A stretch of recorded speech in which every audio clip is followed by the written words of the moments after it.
Om Swastiastu, pemirsa Bali TV, kembali saya Nyoman Winata menjumpai Anda dalam Bali Post Talk. Kali ini saya akan mewawancarai Profesor Nyoman Sucipto. Beliau adalah guru besar Fakultas Teknologi Pertanian UNUD berkaitan dengan bagaimana aplikasi ilmu ergonomi ya bagi petani. Karena di masa pandemi Covid ini kita masih dalam suasana bagaimana pariwisata Bali yang anjlok, kemudian banyak yang menjadi petani, tapi sekali lagi banyak yang masih melupakan bagaimana cara bekerja, beraktivitas menjadi petani yang sehat baik secara fisik maupun secara psikologis. Nah, ilmu ergonomi ini menggunakan pendekatan bagaimana beraktivitas, bekerja menjadi petani yang sehat di masa pandemi Covid ini. Kenapa saya wawancarai Prof. Sucipto? Karena beliau cukup intens melakukan penelitian di ergonomi pertanian. Ya. Kita sapa dulu narasumber kita. Om Swastiastu, Prof. Om Swastiastu, Pak. Sehat ya, Prof ya? Sehat. Ya, Prof, ergonomi dan petani mungkin masih hal yang baru bagi masyarakat, tapi mungkin bagi ilmu pengetahuan atau penelitian sudah cukup banyak ya. Mungkin Prof bisa jelaskan dulu dari bagaimana kaitan antara ilmu ergonomi dengan petani dan pertanian ini, Prof. Silakan, Prof. Oke. Jadi kalau kita bicara soal bertani itu kan bekerja. Okay. Jadi yang bekerja itu kan petani. Jadi kita manusia.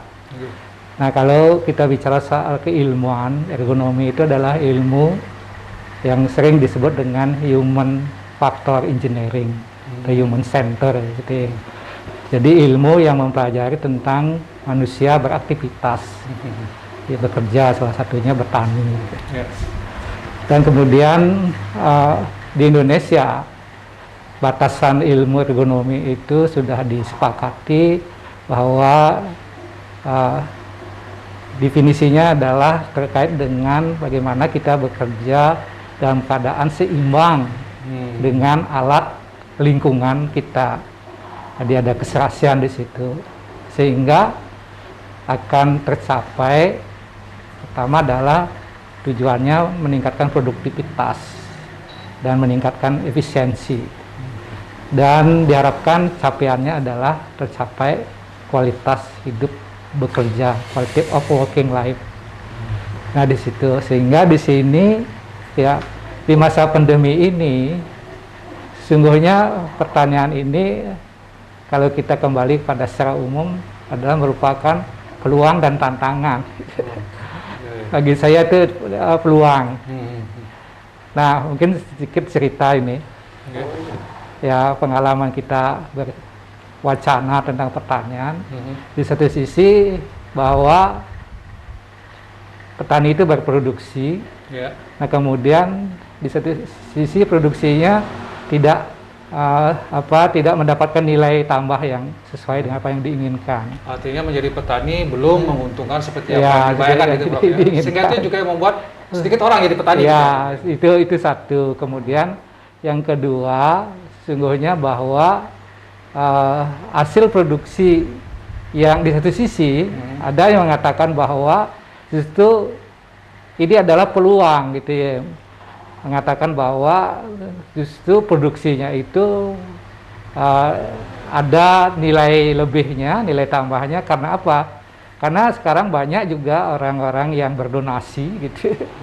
Berdonasi membuat nasi bungkus, nasi kotak itu menggunakan itu lauk pauknya, sayur-sayurnya dari hasil pertanian gitu ya.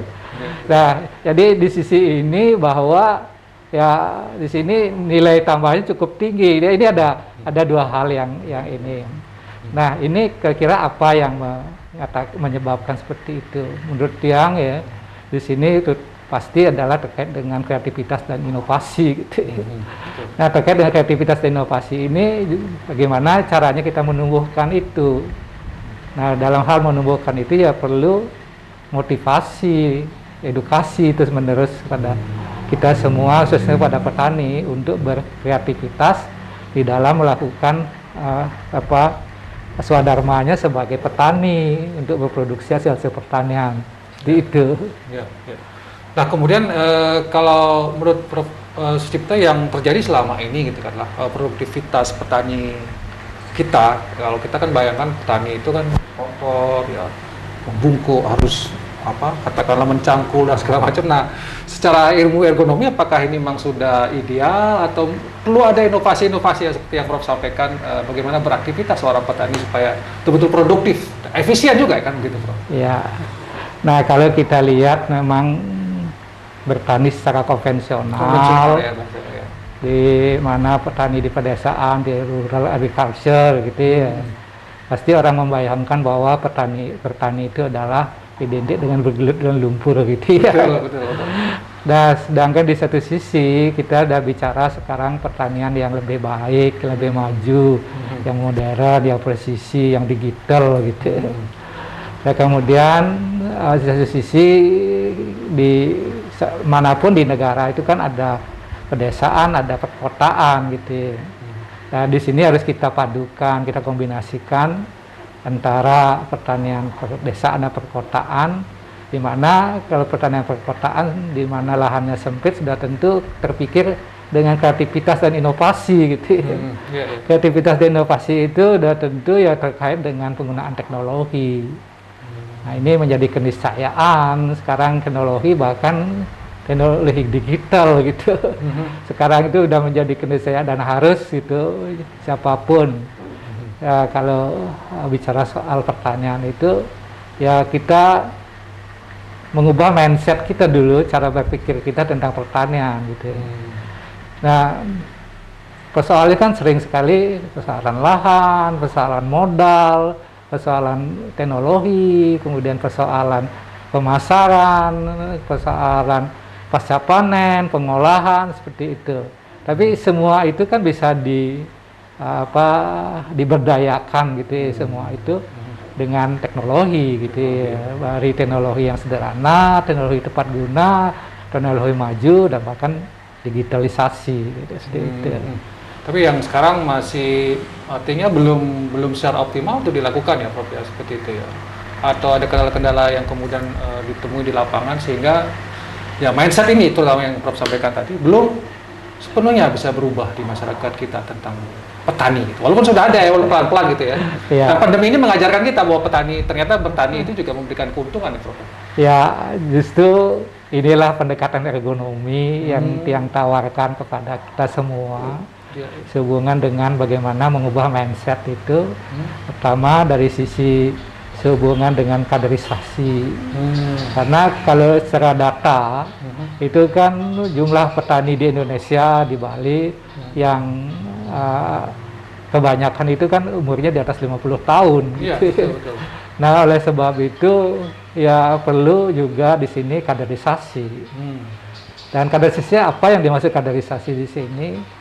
Ya tentu mulai dari kaderisasi ini, mulai dari mana kita kaderisasi. Di satu sisi sudah terpikir seperti itu sehingga ada satu daerah gitu memagangkan masyarakatnya ke suatu wilayah yang maju gitu di bidang pertanian, untuk belajar pertanian di situ. Itu kan tidak signifikan hasilnya sehubungan dengan bagaimana dia menghilirisasi ke orang lain seperti itu. Nah, dia kembali kepada program lama dulu sudah pernah kita lakukan seperti itu, di mana menumbuh kembangkan jiwa sebagai kewirausahaan melalui bertani itu mulai dari segi pendidikan formal bisa dilakukan maupun non formal gitu ya. Pendidikan formal misalnya dari SD, PAUD gitu, mungkin di situ apakah itu menjadi pelajaran wajib atau pilihan di situ. Dan dulu sudah pernah dilakukan zaman tiang itu juga, tiang walaupun sekolah di kota itu. Tapi diajarkan bertani itu. Ada kebun, kita punya kebun gitu. Iya. Kita punya kebun dulu walaupun di kota gitu. Di sekolah ya ada kebun. Di sekolah ada kebun, sehingga ya situ wajib anak-anak murid itu untuk pagi menyiram tanamnya, memelihara, menjaga, bikin bibit gitu. Itu dan menikmati seperti itu. Nah, ini mungkin perlu dilakukan lagi. Itu kayaknya itu yang memang harus diakui sekarang bahkan sama sekali dilupakan ya, Pak. Anak-anak SD ya mereka belajar sendiri. Jarang ada yang sampai berkebun. Ya, itu yang perlu diajarkan. Tapi saya katakan tadi Prof menawarkan katakanlah pendekatan ergonomi gitu. Nah, wujudnya seperti apa implementasinya Prof gitu? Apa yang kalau kita bicara soal pendekatan ergonomi pertanian, yang lebih menekankan kepada bagaimana motivasi sehubungan dengan capaian yang kita ingin capai. Pertama ya adalah tentu meningkatkan produktivitas dan meningkatkan efisiensi dari produksi yang capaiannya dari ya hidup yang lebih baik gitu ya. Nah, bagaimana di situ? Pertama adalah kalau kita bicara soal dari segi psikologi dulu ya, psikologi karena ini terkait dengan perilaku kita. Ya, di sini ya sehubungan dengan bagaimana membuat petani itu senang gitu, senang menikmati pekerjaannya, sehingga dari situ kan akan tumbuh motivasi diri untuk bekerja yang lebih baik, kemudian berproduksi, meningkatkan produksinya, meningkatkan kualitas produksinya, sampai juga bagaimana sampai pemasaran dan pengolahan hasil dan pemasaran seperti itu. Nah, itu dari segi psikologi. Kemudian dari segi PAL gitu, dari fisiologi. Kita tahu bahwa ya kita kan dalam bekerja itu butuh energi, konsumsi energinya harus juga diperhatikan. Ya kita tahu kalau petani di desa itu sudah jelas ya. Kalau jadi petani pagi-pagi sudah dibawakan jajak kukus sama kopi sama ibu gitu. Kemudian siang gitu ya sudah nah itu juga harus sudah diperhatikan juga. Ya karena itu untuk memenuhi kebutuhan energi kita bekerja kan dari asupan makanan seperti itu. Nah kemudian juga terkait dengan ya gimana kita bekerja supaya tidak capek gitu, tidak lelah gitu. Nah perlu kita teorinya, Prof, ya kita perhatikan ya kapan kita harus istirahat, kapan kita bekerja, jam berapa gitu jamnya ya, jamnya. Walaupun ya kalau dari segi tenaga kerjaan kan kita satu hari kerja 8 jam gitu ya. Petani juga harus perhatikan seperti itu. Kalau jadi petani tidak mungkin ya kita jam 8 pagi-pagi sudah ke sawah gitu ya. Kemudian sekian istirahat. Perlu juga ya pasti kalau ini sudah ingat ke orang tua itu ya, suami, istri gitu. Kalau petani itu dibawa makanan seperti itu. Nah, asiknya di situ. Nah, itu yang belum diketahui dan dinikmati oleh generasi sekarang ini, para generasi Z gitu, kadang dari si milenial udah lewat gitu. Nah perlu kita berikan model gitu, contoh seperti itu. Itu pendekatan secara dari segi fisiologi.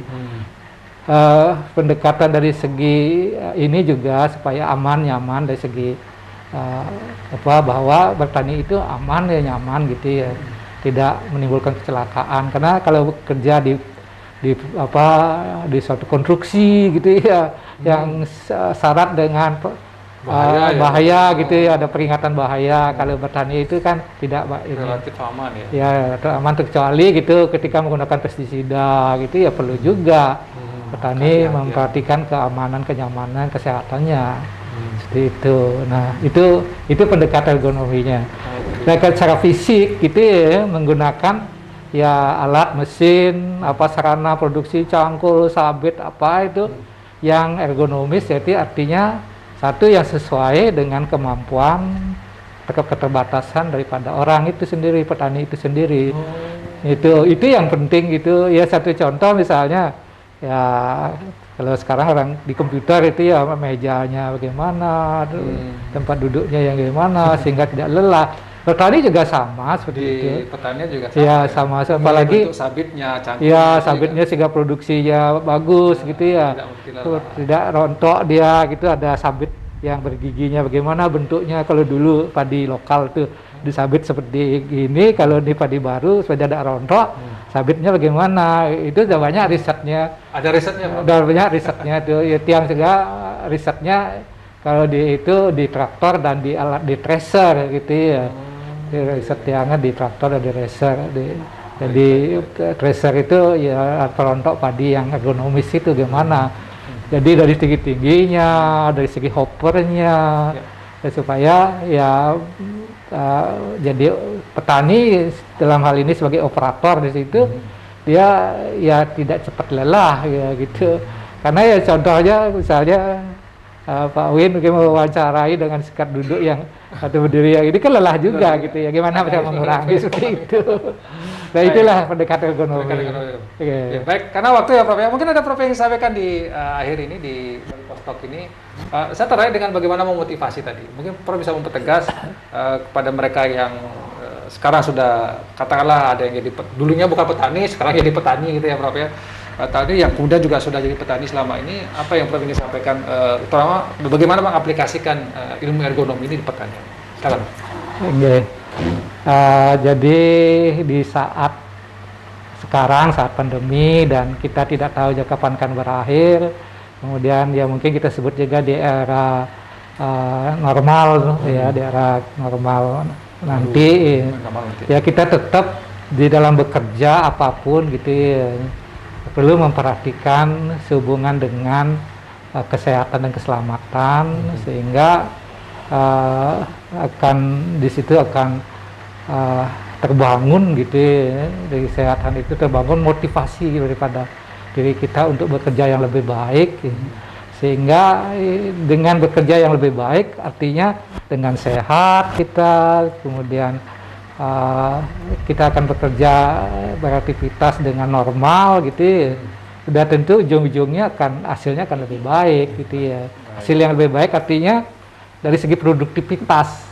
Jadi dari segi produksi per satuan waktu dan per kemampuan daripada kita gitu. Itu yang orang kalau dulu bicara kan produksi aja. Jadi produksi dari segi kuantitas dan kualitas.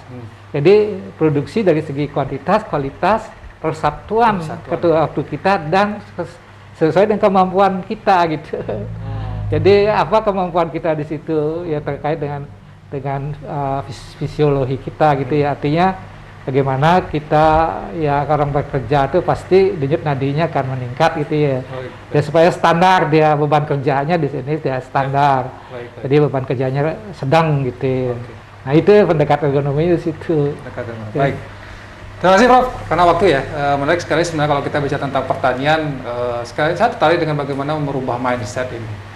Berbagai upaya sudah dilakukan, ada pendekatan sekarang yang beraplikasi ergonomi ini, yang kemudian satu hal juga yang penting, bagaimana menjadi petani yang menyenangkan gitu ya, yang membuat kita happy, karena mungkin kita tidak hanya mengejar materi, ketika kita senang melakukan suatu pekerjaan, tentu juga akan memberikan kebahagiaan bagi kita. Nah, aplikasi ergonomi ini mungkin bisa menjadi salah satu acuan pilihan atau nanti bagaimana kita berpikir untuk merubah mindset petani kita di Bali khususnya, kemudian juga secara umum di Indonesia. Demikian Bali Postok ini, saya ucapkan terima kasih atas perhatian Anda. Saya tutup dengan Prof Santi. Om Santi. Terima kasih, sampai jumpa.